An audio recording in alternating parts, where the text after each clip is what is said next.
이 시간 예배 자리에 오신 여러분들을 진심으로 환영하고 또 축복합니다. 우리 청담교회는 은혜가 샘솟는 교회, 부흥이 시작되는 교회입니다. 우리 하나님의 위로와 평강이 여러분과 또 여러분의 가정에 함께 하시기 바랍니다. 지난해 12월에 아바타2라는 영화가 개봉을 했습니다. 그 영화를 보면 고래처럼 생긴 이 톨쿤이라는 해양 생물이 나옵니다. 톨쿤은 인간보다 더 똑똑하고 또 영적이고 감정을 가지고 있는 존재로 나옵니다. 언어를 가지고 있어서 자기들끼리 소통할 수도 있고 또 그 행성에 살고 있는 인간 종족들과 수화를 통해서 또 대화를 나눌 수도 있는 그런 존재들입니다. 그런데 이 톨쿤이라는 존재가 인간에게 아주 잔인하게 학살을 당하게 됩니다. 그 이유는 이 톨쿤의 뇌에는 늙지 않게 해주는 노란색 액체 물질이 있는데 그것이 엄청 비싸기 때문입니다. 한 병에 대략 한 8천만 달러, 우리나라 돈으로 환산을 하면 1,000억 원이나 된다는 거지요. 늙지 않게 해주는 물질, 이 물질은 사람들에게 부귀영화를 가져다 주기 때문에 어떤 희생도 마다하지 않고 그것을 얻으려고 하는 겁니다. 이 불로장생이라는 것은 인간의 노화를 멈추어 주거나 더디게 해줘서 사람이 죽지 않고 오래 살 수 있도록 해주는 것을 말하는 겁니다. 이것을 다른 말로 표현하면 영원한 삶, 영생이라고 부르는 거지요. 아담과 하와가 죽음을 경험한 이래로 우리 인류는 지금까지 불로장생할 수 있는 방법을 애써 찾아왔습니다. 하지만 아직까지도 그 방법을 찾아내고 있지는 못합니다.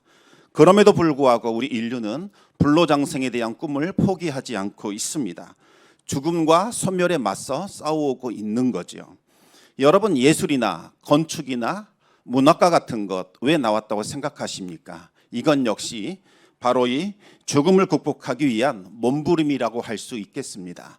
대학 선배 중에서 건축학을 전공하신 분이 계셨는데 왜 건축학을 선택하셨습니까? 물었더니 사람은 길게 살아봐야 100년 이상 살지 못하느냐 말씀하십니다. 그러면서 정말 좋은 건축물 하나 건축해 놓으면 그것은 오래 간다라고 이야기를 하지요. 내가 소멸된다 할지라도 후세 사람들이 이 건축물을 보면서 이건 누가 건축했느냐, 그들의 기억 속에 내가 살아있게 된다, 그렇게 말씀하시는 것을 들었습니다. 또 얼마 전에는 냉동인간에 대한 이야기도 들었습니다. 지금 의료 기술로는 고칠 수 없는 불치병이지만 이번을 냉동 보관시키면 나중에 정말 의료 기술이 발달해서 언젠가 그 사람을 고칠 수 있지 않겠냐는 거지요. 그런데 이 영화에서나 볼 법한 일이 실제로 일어나고 있다고 합니다. 세계적으로 적지 않은 사람들이 지금 냉동인간 상태에 있다는 겁니다. 궁금해서 자료를 찾아봤더니 살아있는 사람은 아직까지는 냉동 보존할 수는 없습니다. 반드시 사망 선고를 받아야만 냉동 보존할 수 있습니다. 이 냉동 기술을 써서 이집트의 미라처럼 보존하는 현대판 미라라고 할 수 있겠습니다. 언젠가 의료 기술이 발달하게 되면 반드시 살아나지 않겠느냐, 이 믿음을 가지고 냉동 기술을 통해서 시신을 보존하는 겁니다. 세계적으로 대략 한 600명 정도가 냉동 보존 상태에 있는데 벌써 우리나라도 2명이나 냉동 보존되어 있다고 합니다. 100년간은 무료로 냉동 보존해 100년간은 한 1억 5천만 원 정도만 내면 보관을 해주는데 이때까지는 무료이고 그 이후에는 보관료를 내야 한다고 합니다. 인류의 가장 본질적인 문제, 이것이 바로 죽음의 문제입니다. 우리는 죽음 앞에서 무기력할 수밖에 없습니다. 그런데 이 죽음을 내가 극복했다라고 당당하게 선포하신 분이 계십니다. 바로 우리가 믿는 예수 그리스도이십니다. 우리 함께 요한복음 11장 25절과 26절 말씀을 같이 읽겠습니다. 예수께서 이르시되 나는 부활이요 생명이니 나를 믿는 자는 죽어도 살겠고 무릇 살아서 나를 믿는 자는 영원히 죽지 아니하리니 이것을 내가 믿느냐. 예수님은 스스로를 가리켜서 나는 부활이요 생명이다 이렇게 말씀하셨습니다. 내가 사망 권세에 이겼다 그렇게 말씀하셨지요. 그런데 이것으로 끝나지 않고 나를 믿고 따르는 자들, 그들에게도 내가 사망 권세 이기는 권세를 줄 것이다. 그들도 부활과 생명을 얻게 될 것이다. 그렇게 말씀하셨습니다. 예수님을 믿는 사람은 죽어도 살겠고 살아서 믿는 사람은 영원히 죽지 않을 것이다. 그렇게 말씀하신 겁니다. 그런데 여러분, 예수님께서 과연 이 말씀을 어디에서 하셨을까요? 지금처럼 이 설교 단상이나 교리를 가르치는 이 교리 공부 시간에 하신 걸까요? 그렇지 않습니다. 이 말씀은 죽음의 현장, 바로 나사로의 무덤 앞에서 하신 말씀입니다. 그것도 나사로가 숨이 끊어져 가는 상태에서 말씀하신 것이 아니라 이미 나사로가 죽었고 무덤 안에 안치되었습니다. 그리고 돌로 그 입구를 막아놓은 상태입니다. 그리고도 무려 4일이나 지나버린 그와 같은 상태에서 이 말씀을 하셨습니다. 유대인들의 장례 풍습은 사람이 죽으면 24시간 이내에 장례를 치릅니다. 그리고 시신을 동굴 속에 안치하고 돌로 그 입구를 막습니다. 그리고 나서 일주일간은 슬퍼하는 애도 기간을 갖습니다. 이 애도 기간에는 조문객들이 함께 울어주면서 유족들을 위로하게 되지요. 그 시신은 동굴에서 1년간 안치되었다가 살이 다 썩고 뼈만 남으면 그 뼈를 따로 유골함에 넣어 보관하게 됩니다. 유대인들은 사람이 죽으면 영혼이 3일간 시신을 떠나지 않고 그 주변에 머물다고 생각을 합니다. 그리고 이제 사흘째가 되어서 이제 시체가 썩기 시작을 하면 영이 떠난다고 생각을 하지요. 4일이 지나버리면 다 끝나는 겁니다. 이제는 살아날 가망성이 제로입니다. 바로 그 4일째 되던 날 예수님께서 오신 겁니다. 소망도 기대도 희망도 품을 수 없는 사망의 권세가 모든 것을 완전히 삼켜버린 그 절망의 시간, 캄캄한 어둠에 예수님이 오셨습니다. 예수님이 그 무덤 가운데 빛을 비추기 위하여 그 자리에 찾아오신 거지요. 바로 그때 나사로의 무덤 앞에서 예수님께서 바로 오늘 본문의 말씀을 하신 겁니다. 나는 부활이요 생명이니 나를 믿는 자는 죽어도 살겠고 살아서 나를 믿는 자는 영원히 죽지 아니하리라. 그러자 마리아가 위대한 신앙 고백으로 응답했습니다. 주여 그러하외다. 주는 그리스도시요 세상에 오시는 하나님의 아들이신 줄 제가 믿습니다. 여러분, 마르다는 입으로는 믿는다고 했지만 실제로는 믿지 못했습니다. 예수님께서 무덤에 있는 그 돌 좀 옮겨놓으라 라고 했더니 썩어서 냄새 날 텐데 왜 그 돌을 옮기려고 하십니까? 예수님을 말렸습니다. 마르다는 예수님이 설마 나사로를 살릴 줄은 생각도 못했습니다. 나사로 마지막을 보지 못하고 죽었으니 뭔가 아쉬움이 남아서 마지막으로 그 얼굴을 보려 하는 것이 아닌가 그렇게 생각을 했던 겁니다. 그러자 예수님께서 단호하게 말씀하셨습니다. 내가 믿으면 하나님의 영광을 보리라 하지 않았느냐. 믿음으로 순종하라는 거지요. 그러면 하나님의 영광을 보게 될 거라는 겁니다. 마르다는 무슨 영문인지 알 수 없었지만 말씀에 순종해서 일단 그 돌을 옮겨 놓았습니다. 무덤을 가로막고 있는 돌이 옮겨진 순간 하나님의 영광이 나타났습니다. 예수님께서 나사로야 나오너라 말씀을 선포하시자 정말 죽은 나사로가 살아 나왔습니다. 생명과 부활의 역사가 사망 권세를 이겨버린 겁니다. 예수님은 나사로를 풀어놓아 다니게 하라라고 말씀하셨습니다. 이 조문객들은 이 마르다의 순종을 통하여 이제는 하나님의 영광을 보게 됩니다. 이제부터 그들은 조문객이 아니라 부활과 생명의 증인으로 바꾸게 되었습니다. 여러분, 여기에서 질문이 있습니다. 다시 살아난 나사로, 그 후에 어떻게 되었을까요? 지금도 죽지 않고 어디에선가 영원토록 살아 있을까요? 나사로는 분명히 다시 죽었을 겁니다. 그러면 여러분, 예수님이 약속한 이 영생 도대체 어떻게 된 걸까요? 예수님을 믿는 자는 죽어도 살겠고 살아서 믿는 자는 영원히 죽지 않는다 이렇게 말씀하셨는데 과연 이 말이 어떻게 된 걸까요? 많은 분들이 성경이 말하는 영생을 세상이 말하는 이 영생과 똑같은 것으로 혼동을 합니다. 이 세상이 말하는 영생의 개념은 불로 불사입니다. 세상은 지금 내가 가지고 있는 이 생명, 이것이 소멸되지 않고 영원토록 지속되는 것, 이것을 그들은 영생이라고 부릅니다. 이렇게 한번 생각해 보시기 바랍니다. 스마트폰을 다 가지고 계실 텐데 여기에 배터리가 들어 있습니다. 배터리가 있어야 스마트폰이 작동을 하지요. 배터리가 닳아지게 되면 이제 작동을 멈추게 될 겁니다. 우리 각 사람도 이와 같은 배터리가 다 있습니다. 그 배터리가 다 닳으면 우리가 작동을 멈추게 됩니다. 이 상태를 죽음이라고 부릅니다. 사람들은 그런데 이 배터리가 영원토록 줄어들지 않고 계속 충전되는 상태, 이것을 영생이라고 생각한다는 거지요. 이 개념을 그대로 성경에다가 적용시키면, 예수님 믿고 영접하면 지금 내 생명이 소멸되지 않고 영원히 이어지나 보다, 그렇게 생각을 한다는 겁니다. 그것을 영생이라고 받아들이는 거지요. 여러분, 그런데 실제로 그런 일이 일어납니까? 예수님 믿고 신앙생활 잘하면 영원토록 이 생명이 죽지 않고 유지되나요? 그렇지 않습니다. 아무리 믿음 생활 잘한다 할지라도 누구나 다 죽음을 경험하게 되어 있습니다. 왜 그럴까요? 이 죽음이라는 것은 하나님께서 죄 지은 인간에 대해서 정해놓으신 법칙이기 때문에 그렇습니다. 히브리서 9장 27절 말씀을 우리 같이 한번 읽어보겠습니다. 한 번 죽는 것은 사람에게 정해진 것이요 그 후에는 심판이 있으리니. 아멘. 한 번 죽는 것은 사람에게 정해진 겁니다.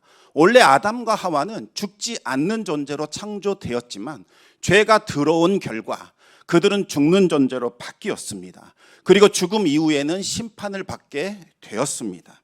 그런데 여러분, 이 말씀을 정면으로 부정해버리는 이단들이 너무나 많습니다. 세상이 말하는 불로불사의 개념을 영생의 개념으로 자꾸 착각해서 이상한 가르침을 퍼뜨리고 있습니다. 자신들이 가르치는 이 가르침을 깨닫거나 이 가르침을 배우게 되면 절대로 죽지 않고 영생한다, 이렇게 주장을 하지요. 이 주장을 하는 이단들 중에 하나가 바로 신천지입니다. 그들은 교주 이만희가 영원히 죽지 않고 불로불사한다, 이렇게 주장을 하지요. 또 그뿐만 아니라 그 교주가 가르친 이 교리들을 깨닫게 되면 그 사람들, 이 14만 4천 명들도 다 불로불사한다, 그렇게 말을 합니다. 이 신천지에 빠진 이제 막 대학 들어간 대학생 때문에 가정이 파탄 나버린 그 부모님과 함께 신앙 상담을 한 적이 있었습니다. 제가 그래서 그 청년 데려오라고 이야기를 했습니다. 물어봤습니다. 정말 너는 네가 알고 있는 그 이만희 교주가 정말 죽지 않고 불사한다, 그렇게 생각하느냐? 그랬더니 그렇다고 대답을 합니다. 만약 네가 믿는 교주가 죽으면 어떻게 될 건데 했더니 당연히 탈퇴해야죠, 이렇게 말을 하는 겁니다. 지금 이 말 바꾸면 안 된다. 이만희의 영이 나중에 자신의 아내나 아들이나 다른 사람한테 들어갔다, 이런 식으로 말하면 안 된다. 왜냐하면 이것은 이단들이 말하는 전통적인 수법이다. 그렇게 되면 네가 믿는 거나 이단들이 말하는 거나 뭐가 다르겠냐라고 이야기했더니 그렇게 하겠답니다. 그래서 부모님과 서로 약속을 했습니다. 일단 이 신천지 문제를 가지고 집안에서는 논쟁하지도 마시고 다툼도 하지 마시고 그냥 존중해 주십시오. 자꾸 뭐라 하면 아들이 집을 나가게 될 겁니다. 그러면 나중에 돌아오려고 해도 돌아오지 못하니까 일단 그대로 지켜두십시오. 그리고 아들에게도 이야기했습니다. 너는 이 문제 말고는 집안에서 정말 부모님과 좋은 관계 맺어야 한다. 학교 생활 잘해야 되고 학점도 잘 맞아야 되고 네가 믿는 것이 진짜 진리라면 모범적인 생활을 해라. 약속할 수 있느냐? 약속하겠다는 겁니다. 조만간 내가 생각하기에는 신천지 실체가 드러날 것 같다. 그리고 교주도 나이가 많아서 건강 문제가 생길 거다. 기도하면서 한번 기다려 보십시오.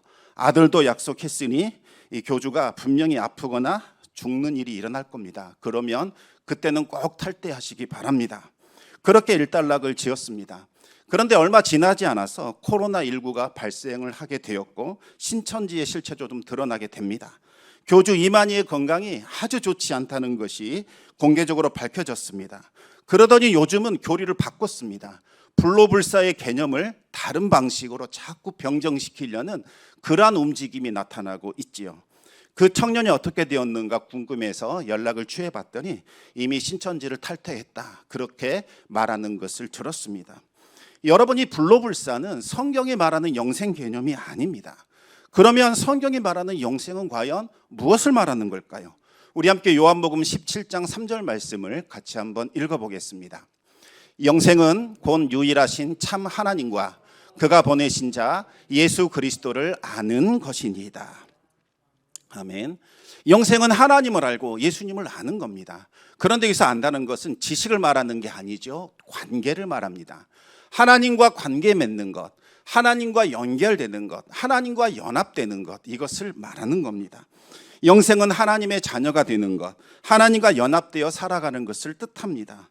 조금 더 쉽게 한번 말씀을 드리겠습니다. 불경스럽지만 또다시 배터리 이야기를 말씀하겠습니다. 하나님도 생명이 있으십니다. 하나님이 가진 배터리, 그것이 바로 영생입니다. 그 배터리는 절대로 닳아지지도 않고 소멸되지도 않습니다. 하나님이 바로 생명의 근원이시요 원천이시요 생명 그 자체이기 때문입니다. 영원토록 솟아납니다. 성경은 하나님이 소유하신 그 생명, 그것만을 가리켜 영생이라고 부르는 거지요. 반면에 우리가 가지고 있는 이 생명은 죄로 인하여 타락했고 저주받은 생명입니다. 제한적이고 소멸되어 사라지는 거지요. 이 배터리를 아무리 오랫동안 충전시킨도 한들 그것이 영생이 될 수는 없는 겁니다. 질적으로 차원이 다른 겁니다. 지금 우리가 가진 이 생명 아무리 길게 늘여놓아서 불로불사의 상태가 되었다 할지라도 이것을 가리켜 성경이 말하는 영생이라고 부르지는 않습니다. 오직 하나님이 가지고 계신 그분만이 소유하고 있는 참된 생명, 그 영원한 생명, 존귀하고 거룩하고 불변하는 그 생명을 가리켜 영생이라고 하는 겁니다. 하나님께서 그 생명을 우리에게 주시겠다는 겁니다. 말 그대로 하나님의 생명을 우리에게 부어주시는 겁니다. 지금 우리가 가진 생명이 끊어지지 않도록 소멸되지 않도록 계속해서 충전시켜 준다는 말이 아니라 우리의 생명을 하나님의 생명으로 교체해 주신다는 말씀입니다. 우리가 가진 배터리를 영생하는 배터리로 교체해 주는 겁니다. 어떻게 과연 이 일이 일어난다는 걸까요? 요한일서 5장 11절 12절 말씀 우리 같이 한번 읽어보겠습니다. 또 증거는 이것이니 하나님이 우리에게 영생을 주신 것과 이 생명이 그의 아들 안에 있는 그것이니라. 아들이 있는 자에게는 생명이 있고 하나님의 아들이 없는 자에게는 생명이 없느니라. 아멘. 하나님께서 구원받은 우리에게 영생을 주시는데 어떻게 주시느냐? 다이렉트로 직접 주시는 게 아니라 그의 아들 예수 그리스도를 통해 주십니다. 예수님 안에 생명이 있고 영생이 있습니다. 그래서 예수님은 자신을 가리켜 나는 하늘에서 내려온 영생하는 떡이다. 너희가 이것을 먹어야 영원토록 살 것이다 말씀하셨습니다. 이제 예수님을 영접하게 되면 예수님만 영접하는 것이 아니라 그분 안에 있는 영원한 생명도 우리가 소유하게 되는 겁니다. 그러나 예수님을 거부하고 부인하게 되면 우리는 영생을 소유할 수 없게 됩니다. 그러면 언제 우리가 영생을 소유하는 걸까? 요한복음 5장 24절 말씀 계속해서 읽어보겠습니다. 내가 진실로 진실로 너희에게 이르노니 내 말을 듣고 또 나 보내신 이를 믿는 자는 영생을 얻었고 심판에 이르지 아니하나니 사망에서 생명으로 옮겼느니라. 아멘. 예수님께서 많은 말씀을 하셨는데 그중에서 진실로 진실로 이렇게 두 번 말씀하신 것이 있습니다. 헬라어로 하면 아멘 아멘 이 뜻인데 이 말씀을 하는 것은 하나님의 신적인 권위로 내가 강력하게 선포하는 것이다. 이 말씀은 절대로 변개되지 않을 것이고 내가 반드시 지킬 것이고 내가 반드시 성취할 것이다. 강력하게 선포할 때 사용하시는 표현 방법입니다. 예수님께서 말씀하십니다. 예수님을 영접한 사람은 이미 영생을 얻었다. 과거 형태로 말씀하고 있습니다. 장차 얻게 될 것이다. 천국에 가면 그때 너희가 알게 될 것이다. 이리 말씀하신 것이 아니라 이미 소유했다. 이미 얻었다. 그렇게 말씀하시죠. 미래 시제가 아니라 과거 시제입니다. 이미 소유했다는 겁니다. 죽어서 천국 가봐야 아는 것이 아니라 예수님을 영접한 순간 그 영생을 소유했다는 겁니다. 영생을 소유한 사람은 절대로 심판에 이르지 않습니다. 여기서 말하는 심판은 악인들에게 형벌을 선고하는 하나님의 심판대를 말합니다. 영생을 소유하고 있는 사람은 이 심판대 앞에 서지 않습니다. 왜냐하면 그가 사망에서 생명으로 옮겨졌기 때문입니다. 여기서 말하는 사망은 우리의 생명이 떠나가는 사망을 말하는 것이 아니라 지옥 형벌에 떨어지는 둘째 사망을 이야기하는 겁니다. 요한계시록 1장 7절과 8절을 한번 우리 같이 읽어보겠습니다. 이기는 자는 이것들을 유업으로 얻으리라. 나는 저의 하나님이 되고 그는 내 아들이 되리라. 그러나 두려워하는 자들과 믿지 아니하는 자들과 흉악한 자들과 살인자들과 행음자들과 술객들과 우상 숭배자들과 모든 거짓말하는 자들은 불과 유황으로 타는 못에 참여하리니 이것이 둘째 사망이라. 아멘. 예수님을 영접하지 않은 사람, 다시 말하면 영생을 소유하지 않는 사람은 둘째 사망으로 들어가게 됩니다. 그것은 불과 유황으로 타는 불못입니다. 예수님은 우리 몸에서 생명이 떠나가는 이 사망, 이걸 첫째 사망이라고 부르는데 이건 너희들이 두려워할 것이 아니다 말씀하셨습니다. 너희가 진짜 두려워할 것은 너희의 몸과 영혼이 지옥 형벌에 들어가는 둘째 사망, 이것을 두려워하라, 그렇게 말씀하셨습니다. 마태복음 10장 28절을 우리 같이 한번 또 읽어보겠습니다. 몸은 죽여도 영혼은 능히 죽이지 못하는 자들을 두려워하지 말고 오직 몸과 영혼을 능히 지옥에 멸하시는 자를 두려워하라. 하나님을 업신여기며 하나님을 멸시하고 거부하는 자들, 그들은 둘째 사망에 들어가게 됩니다. 그러나 예수님을 믿고 영접한 사람들은 영생을 소유했고 둘째 사망으로 들어가게 됩니다. 그런데 여기서 우리가 또 기억해야 될 것이 있습니다. 중요한 내용입니다. 여러분, 영생을 소유했다라는 개념과 내가 영생을 누리고 있다, 이 개념은 완전히 다릅니다. 같은 말처럼 보이지만 서로 다르죠. 영생을 소유한다는 말은 말 그대로 내가 영생을 가지고 있다는 겁니다. 영생을 누린다는 말은 말 그대로 내가 갖고 있는 그 영생을 맛보고 누리고 그것으로 살아간다는 의미이죠. 집을 거래하는 과정을 생각해 보면 이게 명확하게 구분이 됩니다.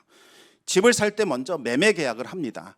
그리고 나서 매매 계약에 따른 비용을 지불하고 이전 등기를 하면 그 집은 나의 소유가 됩니다. 소유권이 나에게 오지요. 법적인 차원에서 나는 이 집을 소유하게 됩니다. 그렇다고 해서 곧바로 그 집을 누릴 수 있는 것은 아닙니다. 집을 깨끗이 청소하고 수리한 후에 이사해 들어가야 합니다. 그때부터 그 집을 내가 누리고 그 집에서 살아갈 수 있는 거죠. 우리가 소유한 영생도 마찬가지입니다. 예수님을 믿고 영접한 그 순간 우리는 영생을 소유하게 됩니다. 천국을 상속받았습니다. 우리는 둘째 사망에서 천국으로 옮겨졌습니다. 죄인들에게 형벌을 선고하는 그 하나님의 선판대에 우리는 가지 않습니다. 죄인들을 위해 준비된 둘째 사망에도 들어가지 않습니다. 이것이 바로 예수님을 영접할 때 일어나는 법적인 상태입니다. 그러면 언제 그것이 실제가 되는 걸까요? 그것은 바로 예수님이 다시 오시는 재림의 날에 일어나게 됩니다. 요한복음 5장 25절에서 29절까지 말씀을 우리 같이 한번 읽어보겠습니다. 진실로 진실로 너희에게 이르노니 죽은 자들이 하나님의 아들의 음성을 들을 때가 오나니 곧 이때라. 듣는 자는 살아나리라. 아버지께서 자기 속에 생명이 있음같이 아들에게도 생명을 주어 그 속에 있게 하셨고 또 인자됨을 인하여 심판하는 권세를 주셨느니라. 이를 기이 여기지 말라. 무덤 속에 있는 자가 다 그의 음성을 들을 때가 오나니 선한 일을 행한 자는 생명의 부활로 악한 일을 행한 자는 심판의 부활로 나오리라. 아멘. 주님이 다시 오시는 그날 재림의 날이 되면 우리의 법적인 상태가 이제는 우리의 실제로 바뀌게 됩니다. 그날에는 죽은 자들의 부활이 있습니다. 예수님을 영접한 사람들, 그 사람들만 부활하는 것이 아니라 예수님을 부인했던 사람들까지도 다 같이 부활하게 됩니다. 생명의 부활만 있는 것이 아니라 심판의 부활도 있다는 거지요.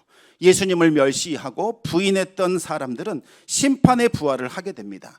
그들은 하나님의 심판대 앞에 서서 자신의 죄를 직접 하나님께 아뢰게 되고 재판장이신 하나님께로부터 사망과 형벌을 선고받게 됩니다. 그 형벌에 따라 둘째 사망, 다시 말하면 지옥불에 던져지게 됩니다. 하지만 예수님을 영접하여 영생을 소유한 사람은 이제 생명의 부활을 하게 됩니다. 그날에 그 사람이 소유하고 있던 영생이 자신에게 이제 부어지게 되지요. 여러분, 영생이 우리 몸에 부어질 때 어떤 일들이 일어나겠습니까?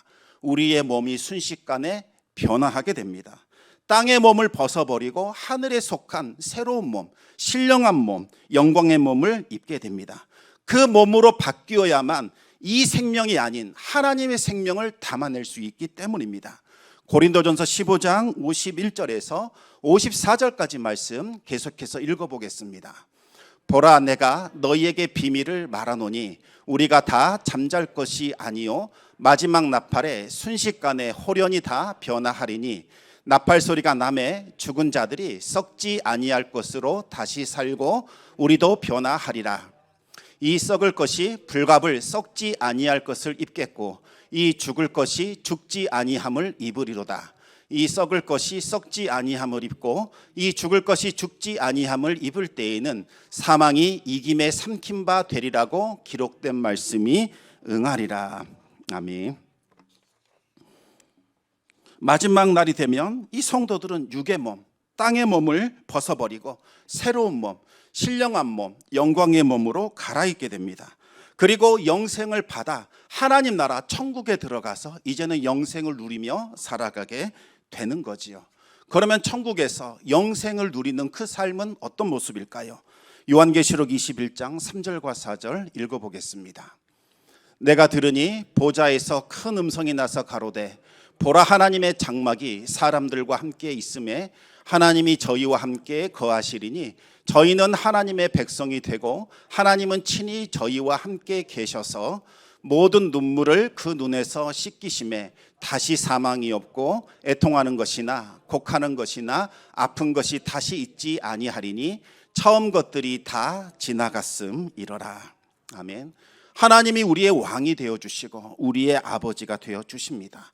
모든 눈물을 닦아주십니다. 다시는 사망이 없고 애통이 없고 곡하는 것이 없고 아픈 것이 없습니다.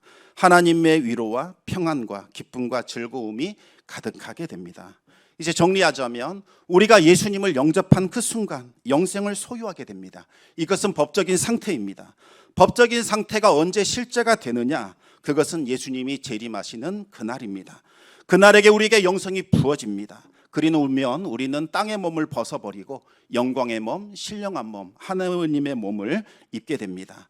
그리고 천국에 들어가 하나님과 영원한 삶을 살아가게 된다는 거지요. 그러면 여러분, 우리는 주님이 오시는 재림의 그날까지 영생을 전혀 맛볼 수도 없고 누릴 수도 없는 걸까요? 그렇지 않습니다. 비록 재림의 날 누리는 것과 같은 충만한 것은 아니다 할지라도 이 땅에 살면서 우리는 그 영생을 맛볼 수 있습니다. 어떻게 가능할까요? 요한일서 1장 3절과 4절을 같이 읽겠습니다. 우리가 보고 들은 바를 너희에게도 전함은 너희로 우리와 사귐이 있게 함이니 우리의 사귐은 아버지와 그 아들 예수 그리스도와 함께 함이라. 우리가 이것을 쓰면 우리의 기쁨이 충만케 하려 함이로다. 아멘. 하나님 안에서 사랑의 사귐을 가지시면 됩니다. 하나님을 사랑하고 이웃을 사랑하는 겁니다. 그러면 영생을 맛볼 수 있습니다. 여러분, 사랑은 정말 신비합니다. 하나님의 그 사랑이 우리 심령 가운데 부어질 때에 우리는 하늘에 속한 생명이 무엇인지를 깨닫게 됩니다. 하늘에 속해 있는 그 평안과 기쁨을 충만하게 경험하며 누릴 수 있게 됩니다. 오늘 본문을 기록한 사도 요한, 별명이 무엇인지 아십니까? 사랑의 사도입니다. 그런데 처음부터 요한이 사랑의 사도가 되었던 것은 아닙니다. 원래는 다혈질이었습니다. 성격이 너무나 급했습니다. 그랬던 그가 하나님의 사랑을 경험하게 되자 사랑의 사도로 바뀌었습니다. 사랑을 통해서 하늘에 속해 있는 그 신비, 하나님이 주시는 그 영생이 무엇인지를 맛보게 되었고 하늘에 속해 있는 그 충만한 기쁨과 즐거움을 누리며 살아갈 수 있게 되었습니다. 사도 요한은 자신이 경험한 이 영생의 기쁨, 하늘에 속한 평안과 위로를 다른 성도들도 함께 누리기를 원했습니다. 그리고 지금 이 세상을 살아가고 있는 우리들에게도 너희들도 영생을 맛보아라, 누리라, 그렇게 권면하고 있는 겁니다. 어떻게 가능할까요? 서로 사랑하면 가능합니다. 그러면 하나님의 사랑을 경험할 수 있고 영생의 기쁨을 맛보며 누릴 수 있습니다. 성도 여러분, 사랑하시기 바랍니다. 하나님을 사랑하시고 여러분의 이웃을 사랑하시고 무엇보다도 함께 순례의 길을 걷고 있는 성도들을 사랑하시기 바랍니다. 그러면 하나님과의 친밀한 교제가 생겨나게 됩니다. 그리고 하늘에 속해 있는 그 영생의 기쁨을 맛볼 수 있게 되고 충만하게 누릴 수 있습니다. 날마다 이와 같은 은혜 가운데 살아갈 수 있기를 우리 주님의 이름으로 축원합니다. 기도하겠습니다.